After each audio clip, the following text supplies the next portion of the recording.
देश दुनिया की ताज़ा तरीन खबरों के लिए और लेटेस्ट अपडेटेड न्यूज के लिए हमारे चैनल मेरा उल्लास न्यूज को यूट्यूब पे सब्सक्राइब करें और बेल आइकॉन को भी दबाएं।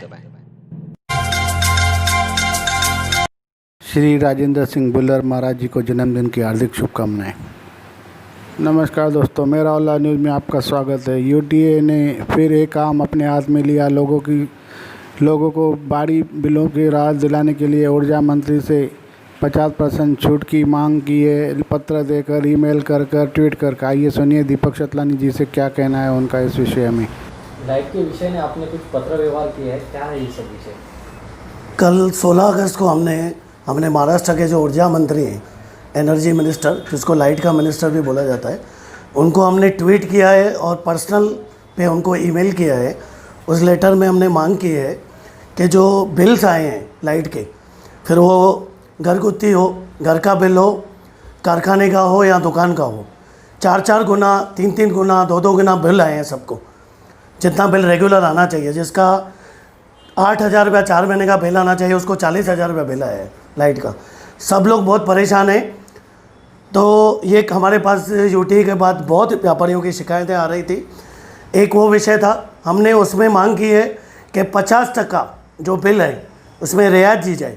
जो यूनिट्स का बिल अभी तक निकलता है उस हिसाब से, ऐसा नहीं कि जो बिल भेजा गया है, जितना बिल अभी उसका यूनिट्स के हिसाब से होना चाहिए, उसमें 50% सहूलत देनी चाहिए। क्योंकि 4.5-5 महीने से व्यापारी बहुत परेशान है। व्यापारियों की दुकान 4.5 महीने में सिर्फ 1 महीना खुली है P1 P2 के हिसाब से।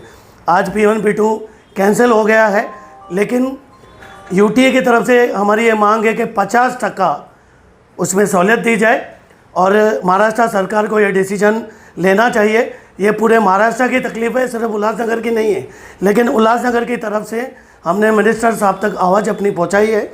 दूसरी हमने मांग जो रखी है, लगभग पिछले 3 महीने से उल्लासनगर के हर यहाँ से कंप्लेंट है कि बार बार लाइट जा रही है, हफ्ते में 4 दिन लाइट बंद हो रही है, और उसमें हमारे व्यापार का भी नुकसान हो रहा है, बच्चों के पढ़ाई का भी नुकसान हो रहा है, और लोग पहले ही डिस्टर्ब हैं और ज़्यादा डिस्टर्ब हो रहे हैं। तो इसका एक परमानेंट सॉल्यूशन निकाल के, शहर में इतना बड़ा व्यापार है, इतने लोग रहते हैं, उस हिसाब से जो ट्रांसफार्मर्स हैं वो बहुत जूने हो चुके हैं, बहुत उसमें बदलाव करने की ज़रूरत है। एक बहुत बड़ा इंफ्रास्ट्रक्चर नया उल्लासनगर में लाना पड़ेगा, उस हिसाब से हमने मांग की है। और तीसरी हमारी मांग थी उस लेटर में, अंडरग्राउंड जो केबलिंग है उसका, हमारी जो अगली एमएलए थी हमारी श्रीमती ज्योति कालानी जी, उन्होंने कुछ 17 करोड़ रुपए का अंडरग्राउंड केबलिंग का जो काम है वो चालू करवाया था। वो काम सिर्फ कुछ जगह पे हुआ है, 1-2 जगह पे हुआ है, उसके बाद बंद हो गया है। उसको वापस से अंडरग्राउंड केबलिंग जो है पूरे शहर में की जाए और उसके लिए फंड अलॉट किया जाए, ये हमने मांग की है। हमको उम्मीद है कि महाराष्ट्र की जो महाआघाड़ी सरकार है वो व्यापारियों की बात ज़रूर सुनेगी और उल्लासनगर के सभी रहवासियों को ज़रूर कुछ न कुछ रियायत मिलेगी। धन्यवाद।